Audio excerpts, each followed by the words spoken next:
where does water go when it leaks from the pool? Like you might have been told, oh, you lost like a few inches of water and you have a 20 by 40 pool and that's 500 gallons per inch. That's thousands of gallons of, where did the thousands of gallons of water go?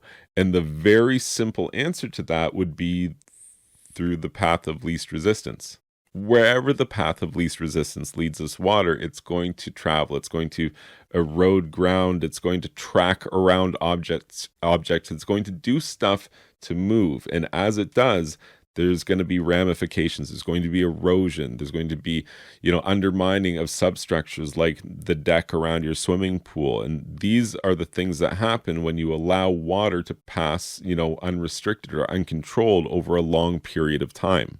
So basically, the water just returns to the water table that is in the ground everywhere, surrounding your swimming pool, underneath and around your home.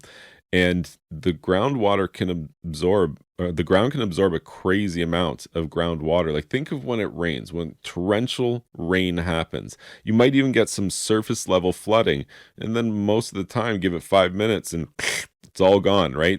Because it just disappears into the water table, and underground, your water table temporarily rises and then recedes, during periods of drought, and all that happens unbeknownst to you.